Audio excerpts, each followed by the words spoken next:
ನಾವೀಗ ಈಜೋದನ್ನು ಕಲಿಬೇಕಾಗಿದೆ. ಅದಕ್ಕೋಸ್ಕರ ನೀರ ಹತ್ರ ಹೋಗ್ತೀವಿ. ನಾವು ನೀರನ್ನು ನೋಡ್ತಾ ನಿಂತ್ಕೊಂಡ್ರೆ ನಾವು ಈಜೋದನ್ನ ಕಲಿಯೋದು ಯಾವಾಗ? ಅದ್ರ ಬದಲು ಭಯ ಅಂತ ಇದ್ದರೆ, ನೀರಲ್ಲಿ ಭಯ ಅಂತ ಇದ್ದರೆ ನಮ್ಮ ಮಿತ್ರನೋ ಅಥವಾ ಮೊದಲು ಈಜುಗಾರನನ್ನು ಅಥವಾ ಯಾವುದಾದ್ರೂ ಸಹಾಯಕನನ್ನು ಒಂದು ಸಲ ಕೇಳ್ಕೊಬೋದು.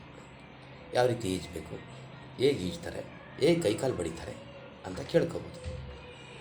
ಅಥವಾ ಬೇರೆಯವರು ಈಜೋದನ್ನ ನೋಡ್ಕೋಬೋದು. ನಾವು ಧೈರ್ಯವಾಗಿ ನೀರು ಒಳಗಡೆ ಬೀಳೋವರೆಗೂ ನಾವು ಈಜೋದನ್ನ ಕಲಿಯೋಕ್ಕೆ ಸಾಧ್ಯವೇ ಇಲ್ಲ. ಅದಕ್ಕೋಸ್ಕರ ಕೆಲವರು ಸಹಾಯಕರು ಈಜೋದನ್ನ ಕಲಿಸೋಕ್ಕೋಸ್ಕರ ಏಕಾಏಕಿ ನಮ್ಮನ್ನು ನೀರೊಳಗಡೆ ತಳ್ಳಿಬಿಡ್ತಾರೆ. ನಮಗೂ ಅದೇ ಥರ ಈಜನ್ನು ಕಲಿಸಿದ್ದು ಅದಿರಲಿ. ಅದೇ ರೀತಿ ಯಾವ ವ್ಯಕ್ತಿ ಸ್ವತಂತ್ರವಾಗಿ ಆಲೋಚನೆ ಮಾಡೋದಿಲ್ವೋ, ಬೇರೆಯವರ ಆಲೋಚನೆಗಳನ್ನು ತನ್ನ ಆಲೋಚನೆಗಳು ಅಂತ ತಿಳ್ಕೊಂಡಿರ್ತಾನೋ, ಅವನು ಸಹ ಸ್ವತಂತ್ರವಾಗಿ ಇರೋಕ್ಕೆ ಸಾಧ್ಯವೇ ಇಲ್ಲ. ಅವನಿಗೆ ಅವನದೇ ಆಗಿರ್ತಕ್ಕಂಥ ವ್ಯಕ್ತಿತ್ವ ಇರೋದಕ್ಕೆ ಸಾಧ್ಯವೇ ಇಲ್ಲ. ನೀವು ಈಜೋಕ್ಕೆ ಹೋದಾಗ ಯಾವುದಾದ್ರೂ ನಾನು ಈಜೋದು ಅಂತಾದರೆ ನಾನು ಹೇಳ್ತಿರೋದು ಸ್ವಿಮ್ಮಿಂಗ್ ಪೂಲಲ್ಲಿ, ಕೆರೆಯಲ್ಲಿ, ಕಟ್ಟೆನಲ್ಲಿ ಈಜು ಅಂತಕ್ಕಂಥದ್ದಲ್ಲ. ಅದೆಲ್ಲ ಒಂದು ಕಬಡ್ಡಿ ಕೋರ್ಟ್ನಲ್ಲಿ ಒಬ್ಬರೇ ನಿಂತ್ಕೊಂಡು ಕಬಡ್ಡಿ ಆಡ್ದಾಗೆ. ಒಬ್ಬರೇ ನಿಂತ್ಕೊಂಡು ಕಬಡ್ಡಿ ಆಡಿದ್ರೆ ಅರ್ಥ ಎಂಥದ್ದು? ಯಾರು ಹುಚ್ಚ ಅಂತ ಅನ್ಕೋತಾರೆ. ಎದುರಾಳಿಗಳ ವಿರುದ್ಧವಾಗಿ ನಾವು ನಿಂತ್ಕೊಂಡು ಕಬಡ್ಡಿ ಆಡಬೇಕು. ಅದೇ ರೀತಿ ನಾವು ಪ್ರವಾಹದ ವಿರುದ್ಧವಾಗಿ ಈಜೋದನ್ನ ನಾವು ಕಲಿಬೇಕು. ಹರಿತಕ್ಕಂಥ ನೀರಿನಲ್ಲಿ ಈಜೋದನ್ನ ಕಲಿಬೇಕು. ಅದು ನಿಜವಾದ ಈಜು. ಅದೇ ರೀತಿ ನಮ್ಮ ಆಲೋಚನೆಗಳು ಅಂತಕ್ಕಂಥವು ಸಹ ಸ್ವತಂತ್ರವಾಗಿರಬೇಕು. ನಮಗಿಂತ ಮೊದಲು ಯಾರು ಏನನ್ನು ಪ್ರತಿಪಾದನೆ ಮಾಡಿದ್ರು, ಯಾರು ಏನು ಹೇಳಿದ್ರು, ಅದು ಸತ್ಯನಾ ಸುಳ್ಳ ಅಂತ ಆಲೋಚನೆ ಮಾಡಿ ಅದನ್ನು ನಾವು ಅಳವಡಿಸ್ಕೊಡ್ತಕ್ಕಂಥ ಒಂದು ಸ್ವತಂತ್ರವಾಗಿರ್ತಕ್ಕಂಥ ವ್ಯಕ್ತಿತ್ವವನ್ನು ನಾವು ರೂಢಿಸ್ಕೋಬೇಕು. ನೀಟ್ಸೆ ಖ್ಯಾತ ತತ್ವಜ್ಞಾನಿ ಅವ್ರು ಹೇಳ್ತಾರೆ, ಒಬ್ಬನೇ ಒಬ್ಬ ಯೇಸು ಹುಟ್ಟಿದ, ಅವನಿಗೆ ಗಲ್ಲು ಶಿಕ್ಷೆಯನ್ನು ಕೊಡಲಾಯಿತು, ಅವನು ಶಿಲುಬೆ ಮೇಲೆ ಮರಣದ ಹೊಂದಿದ. ಒಬ್ಬನೇ ಒಬ್ಬ ಯೇಸು ಹುಟ್ಟಿದ, ಒಬ್ಬನೇ ಒಬ್ಬ ಯೇಸು ಸತ್ತ ಅಂತ. ಅಂದರೆ ಅದರ ಅರ್ಥ ಏನು? ಯೇಸು ಬಿಟ್ಟರೆ ಬೇರೆ ಯಾರೂ ಸಹ ಸ್ವತಂತ್ರವಾಗಿ ಆಲೋಚನೆ ಮಾಡಲೇ ಇಲ್ಲ. ಜೀಸಸ್ ನಮ್ಮಂತೆ ಮನುಷ್ಯನಾಗಿ ಹುಟ್ಟಿದ್ದು. ಅವನಲ್ಲಿ ತಾತ್ವಿಕವಾಗಿರ್ತಕ್ಕಂಥ ನೆಲೆಗಟ್ಟಿನಲ್ಲಿ ಆಳವಾದ ಮನಸ್ಸಿಗೆ ಹೋಗಿ ಯೋಚನೆ ಮಾಡ್ತಕ್ಕಂಥ ಶಕ್ತಿ ಇತ್ತು. ಆ ಯೋಚನೆ ಮಾಡ್ತಕ್ಕಂಥ ಸಾಮರ್ಥ್ಯವನ್ನು ಅವನು ತೊಡಗಿಸ್ಕೊಂಡ. ತನ್ನ ಜನಗಳಿಗೆ ಏಕೆ ಈ ರೀತಿ ಕಷ್ಟ ಇದೆ, ತನ್ನ ಜನಗಳು ಯಾಕೆ ನೆಮ್ಮದಿಯಿಂದ ಇಲ್ಲದೆ ಬದುಕ್ತಾ ಇದ್ದಾರೆ, ಇಲ್ಲಿ ಆಡಳಿತಶಾಹಿ, ಪೌರೋಹಿತ್ಯಶಾಹಿ ನನ್ನ ಜನಗಳಿಗೆ ಏನು ತೊಂದರೆ ಕೊಡ್ತಾ ಇದೆ ಅಂತಕ್ಕಂಥದ್ದನ್ನು ಅವನು ಅರ್ಥ ಮಾಡಿಕೊಂಡ. ಅದಕ್ಕೆ ಪರಿಹಾರವನ್ನು ಕಂಡುಹಿಡ್ಕೊಂಡ. ಅದನ್ನು ತನ್ನ ಜನಗಳಿಗೆ ಬೋಧಿಸ್ದ. ಅದಕ್ಕೋಸ್ಕರ ಜೀಸಸ್ ಕ್ರಿಸ್ತನಾದ. ಅದೇ ರೀತಿ ಬುದ್ಧ ಸಹ ಅಷ್ಟೇ. ಬುದ್ಧ ಸಿದ್ಧಾರ್ಥನಾಗಿ ಹುಟ್ಟಿದ. ದೊಡ್ಡ ರಾಜನ ಮಗ, ಎಲ್ಲ ಸುಖಭೋಗಗಳು ಇತ್ತು. ಆದರೂ ಸಹ ಯಾವಾಗಲೂ ಒಂದು ಸಲ ಹೊರಗಡೆ ಹೋದ, ಈ ಜಗತ್ತಿನ ಕಷ್ಟ ನಿಷ್ಠುರಗಳನ್ನ ನೋಡ್ದ. ಅದಕ್ಕೆಲ್ಲ ಒಂದು ಪರಿಹಾರ ಕಂಡುಹಿಡಿಯಬೇಕು ಅಂತ ಅನ್ನಿಸ್ತು. ಮನೆ ಬಿಟ್ಟು ಹೋದ. ಒಬ್ಬನೇ ಕುಳಿತು ಸ್ವತಂತ್ರವಾಗಿ ಆಲೋಚನೆ ಮಾಡಿದ. ಆ ಆಲೋಚನೆಯನ್ನು ನಾವು ತಪಸ್ಸು ಅಂತ ಕರಿತೀವಿ. ಆಲೋಚನೆ ಮಾಡ್ತಾ ಮಾಡ್ತಾ ಅವನಿಗೆ ಈ ಜನಗಳಿಗೆ ಸಂತೋಷವಾಗಿರಬೇಕು, ಆ ರೀತಿ ನಾವು ಮಾಡಬೇಕು ಅಂತಂದರೆ ಏನು ಮಾಡಬೇಕು ಅಂತಕ್ಕಂಥ ಒಂದು ಚಿಂತನೆಯನ್ನು ಮಾಡ್ದ. ಅದಕ್ಕೆ ಒಂದು ಉಪಾಯವನ್ನು ಕಂಡುಹಿಡಿದ. ಅದನ್ನೇ ತನ್ನ ತತ್ವಗಳು, ಸಿದ್ಧಾಂತಗಳು ಅಂತೇಳಿ ಜನಗಳಿಗೆ ಬೋಧನೆ ಮಾಡ್ದ. ಆ ಸಿದ್ಧಾರ್ಥನಿಗೆ ಸ್ವತಂತ್ರವಾಗಿ ಆಲೋಚನೆ ಮಾಡ್ತಕ್ಕಂಥ ಶಕ್ತಿ ಇಲ್ಲ ಅಂದಿದ್ರೆ, ಅವನು ಚಿಂತನಾರಹಿತ ಘಟ್ಟದಿಂದ ಚಿಂತನಾ ಘಟ್ಟಕ್ಕೆ ಹೋಗಿ ಚಿಂತನಾತೀತ ಘಟ್ಟಕ್ಕೆ ತಲುಪದೇ ಇದ್ದಿದ್ರೆ ಸಿದ್ಧಾರ್ಥ ಬುದ್ಧನೂ ಆಗ್ತಾ ಇರಲಿಲ್ಲ, ಜೀಸಸ್ ಕ್ರಿಸ್ತನೂ ಆಗ್ತಾ ಇರಲಿಲ್ಲ, ಮಹಾವೀರ ಜಿನಾ ಸಹ ಆಗ್ತಾ ಇರಲಿಲ್ಲ. ಇಲ್ಲಿ ಒಂದು ವಿಷಯ ತಿಳ್ಕೊಳ್ಳಿ. ನೀವು ಬುದ್ಧನನ್ನು ಅನುಸರಿಸಿದ ಮಾತ್ರಕ್ಕೆ ಬುದ್ಧ ಆಗೋಕ್ಕೆ ಸಾಧ್ಯ ಇಲ್ಲ, ಬೌದ್ಧರಾಗ್ಬೋದು ಅಷ್ಟೆ.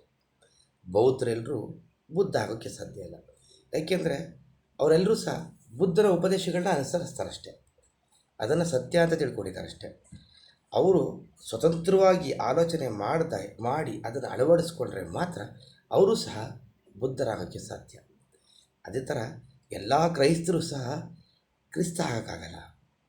ಯಾಕೆಂದರೆ ಅವರು ಕ್ರಿಸ್ತನ ಸಂದೇಶವನ್ನು ತಮ್ಮ ಜೀವನದಲ್ಲಿ ಪಾಲಿಸ್ತಾರೆ, ತಾವು ಕ್ರೈಸ್ತರು ಅಂತ ಹೇಳ್ಕೊತಾರೆ, ಆಚರಣೆಗಳನ್ನ ಆಚರಿಸ್ತಾರಷ್ಟೆ. ಅವರು ಸಹ ಸ್ವತಂತ್ರವಾಗಿ ಆಲೋಚನೆ ಮಾಡಿ ಸುಳ್ಳು ಯಾವುದು ಸತ್ಯ ಯಾವುದು ಅಂತ ತಿಳ್ಕೊಂಡು ಅದನ್ನು ತಮ್ಮ ಜೀವನದಲ್ಲಿ ಅಳವಡಿಸ್ಕೊಂಡ್ರೆ ಅವರು ಸಹ ನಿಜವಾದ ಕ್ರಿಸ್ತರಾಗ್ತಾರೆ. ಇದೇ ರೀತಿ ನಾನು ಹೇಳಿದೆ, ಅಂದರೆ ಓಶೋ ಭಗವಾನ್ ಹೇಳಿದ್ರು, ಯಾರಿಗೆ ಸ್ವತಂತ್ರವಾಗಿ ಆಲೋಚನೆ ಮಾಡೋ ಶಕ್ತಿ ಇರೋದಿಲ್ವೋ ಅವರು ಚಿಂತನಾರಹಿತ ಘಟ್ಟದಲ್ಲೇ ಇರ್ತಾರೆ ಅಂತ ಹೇಳ್ತಾರೆ. ಅದೇ ರೀತಿಯಲ್ಲಿ ಎಲ್ಲವೂ ಒಂದು ಸಲ ಏನಾಯ್ತಂದರೆ, ಫ್ರಾನ್ಸ್ ದೇಶದಲ್ಲಿ ಒಂದು ಮಹಾಕ್ರಾಂತಿ ಆಯಿತು. ಆ ಮಹಾಕ್ರಾಂತಿ ಬಗ್ಗೆ ಗೊತ್ತಿರ್ಬೋದು. ಅಲ್ಲಿವರೆಗೆ ಅಲ್ಲಿ ರಾಜನ ಸರ್ವಾಧಿಕಾರ ಇತ್ತು. ಜನ ಎಲ್ಲ ಸೇರಿ ದಂಗೆ ಎದ್ರು. ಅಲ್ಲಿಯ ಸೈನ್ಯ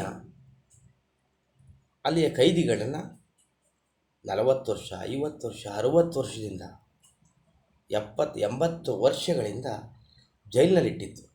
ಆ ಕೈದಿಗಳು ಯಾರಂದರೆ ಕ್ರಾಂತಿಕಾರಿಗಳು. ಯಾರು ಸರ್ಕಾರದ ವಿರುದ್ಧವಾಗಿ ದಂಗೆ ಎದ್ದರೋ ಅಂಥ ಕ್ರಾಂತಿಕಾರಿಗಳನ್ನ ಕಾರಾಗೃಹಗಳಲ್ಲಿ, ಕತ್ತಲ ಕೋಣೆಗಳಲ್ಲಿ ಕೈದಿಗಳನ್ನಾಗಿಟ್ಟಿತ್ತು. ಮೈಗೆಲ್ಲ ಸರಪಳಿಗಳನ್ನ ಕಟ್ಟಲಾಗಿತ್ತು. ಫ್ರಾನ್ಸ್ ದೇಶದ ಕ್ರಾಂತಿಕಾರಿಗಳು ಕೊನೆಗೆ ವಿಜಯಿಯಾದರು.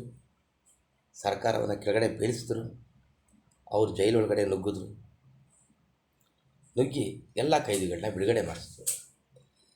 ಆ ಕೈದಿಗಳ ಸರಪಳಿಗಳನ್ನ ಬಿಚ್ಚಿ ಬಿಡುಗಡೆ ಮಾಡೋ ಸಂದರ್ಭದಲ್ಲಿ ಆ ಕೈದಿಗಳು ಹೇಳಿದ್ರಂತೆ, ನಮಗೆ ಇದೇ ಚೆನ್ನಾಗದೆ, ನಾವು ಇಲ್ಲೇ ಇರ್ತೀವಿ, ಇಲ್ಲೇ ನಾವು ಸುಖವಾಗಿದ್ದೀವಿ, ನಮ್ಗೆ ಹೊರಗಡೆ ಬಂದು ಬದುಕೋಕ್ಕಾಗಲ್ಲ ನನಗೆ ಅಂತ ಹೇಳಿದ್ರು. ಯಾಕೆ ಆ ರೀತಿ ಹೇಳಿದ್ರು? ಅವರು ಅಲ್ಲಿಯ ಈ ಆಚರಣೆಗಳಿಗೆ ಹೋಗಿದ್ದರು, ಜೈಲಿನ ಜೀವನಕ್ಕೆ ಹೋಗಿದ್ದರು. ಅವರಿಗೆ ಸ್ವತಂತ್ರವಾಗಿ ಬದುಕ್ತಕ್ಕಂಥ ಒಂದು ಶಕ್ತಿ, ಸಾಮರ್ಥ್ಯವನ್ನು ಅವ್ರು ಕಳ್ಕೊಂಡಿದ್ರು.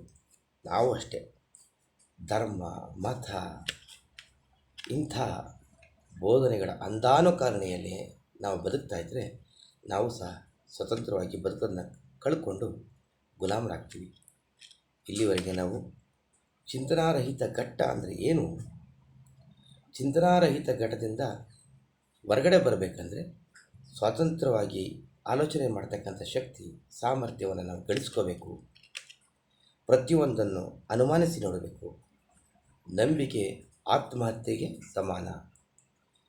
ಪ್ರತಿಯೊಂದು ತತ್ವಗಳನ್ನು, ಸಿದ್ಧಾಂತಗಳನ್ನು, ಬೋಧನೆಗಳನ್ನು ನಾವು ಅನುಮಾನಿಸಿ ನೋಡ್ತಕ್ಕಂಥದ್ದನ್ನು ಜೀವನ ಅಂತ ಹೇಳ್ತಾರೆ. ಅನುಮಾನಿಸಿ ನೋಡಿ ಸ್ವತಂತ್ರವಾಗಿ ಆಲೋಚನೆ ಮಾಡಿ ಸರಿ ಯಾವುದು ತಪ್ಪು ಯಾವುದು ಅಂತ ತಿಳ್ಕೊಂಡು ನಮ್ಮದೇ ಆಗಿರ್ತಕ್ಕಂಥ ರೀತಿ ನೀತಿಗಳನ್ನ ಅಳವಡಿಸ್ಕೊಂಡು ಮಾನವರಾಗಿ ಬದುಕ್ತಕ್ಕಂಥದ್ದು ಚಿಂತನಾತೀತ ಘಟ್ಟ. ಆ ಚಿಂತನಾರಹಿತ ಘಟ್ಟದಿಂದ ಚಿಂತನಾತೀತ ಘಟ್ಟಕ್ಕೆ ಹೇಗೆ ಹೋಗಬೇಕು, ಚಿಂತನಾತೀತ ಘಟ್ಟ ಅಂದರೆ ಹೇಗಿರ್ತದೆ ಅಂತ ಓಶೋ ಭಗವಾನ್ ರಜನೀಶ್ ತುಂಬ ಚೆನ್ನಾಗಿ ಹೇಳ್ತಾರೆ. ನಾಳೆ ಅದನ್ನು ನಾವು ಮಾತಾಡೋಣ. ನೀವು ಇಲ್ಲಿವರೆಗೂ ನಮ್ಮ ಚಾನಲ್ನ ಸಬ್ಸ್ಕ್ರೈಬ್ ಮಾಡ್ಕೊಂಡಿಲ್ಲ ಅಂದರೆ ದಯವಿಟ್ಟು ಸಬ್ಸ್ಕ್ರೈಬ್ ಮಾಡ್ಕೊಳ್ಳಿ, ಲೈಕ್ ಕೊಡಿ, ಬೆಲ್ ಬಟನ್ನ ಒತ್ತಿ. ನಾನು ಮಾಡ್ತಕ್ಕಂಥ ಎಲ್ಲ ವಿಡಿಯೋಗಳು ನಿಮಗೆ ಬರ್ತವೆ. ಇನ್ನು ಹೆಚ್ಚಿನ ಮಹಾತ್ಮರುಗಳನ್ನ, ತತ್ವಜ್ಞಾನಿಗಳ ತತ್ವ ಸಿದ್ಧಾಂತಗಳನ್ನು ನಾನು ನಿಮ್ಮ ಮುಂದೆ ಇಡೋದಕ್ಕೆ ನನಗೆ ಅನುಕೂಲ ಮಾಡಿಕೊಡಿ. ನಾನು ನಿಮಗೆ ಹೇಳ್ತಾ ನಾನು ಸಹ ಕಲಿತಾ ಇದ್ದೀನಿ. ದಯವಿಟ್ಟು ಸಪೋರ್ಟ್ ಮಾಡಿ, ಪ್ರೋತ್ಸಾಹ ಕೊಡಿ. ನಿಮ್ಮ ಅನಿಸಿಕೆಗಳು, ಯಾವುದೇ ರೀತಿಯ ಅನಿಸಿಕೆಗಳಿರಲಿ, ಅದನ್ನು ಕಮೆಂಟ್ ಬಾಕ್ಸಲ್ಲಿ ಖಂಡಿತ ತಿಳಿಸಿ. ನಾಳೆ ಓಶೋ ರಜನೀಶ್ವರ 2ನೇ ಸಿದ್ಧಾಂತ ಚಿಂತನಾತೀತ ಘಟ್ಟಕ್ಕೆ ಇವತ್ತೇ ನಿಮ್ಮನ್ನು ಸ್ವಾಗತಿಸ್ತಾ ಇವತ್ತಿನ ಸಂಚಿಕೆಯನ್ನು ಮುಗಿಸ್ತಾ ಇದ್ದೀನಿ. ಧನ್ಯವಾದಗಳು.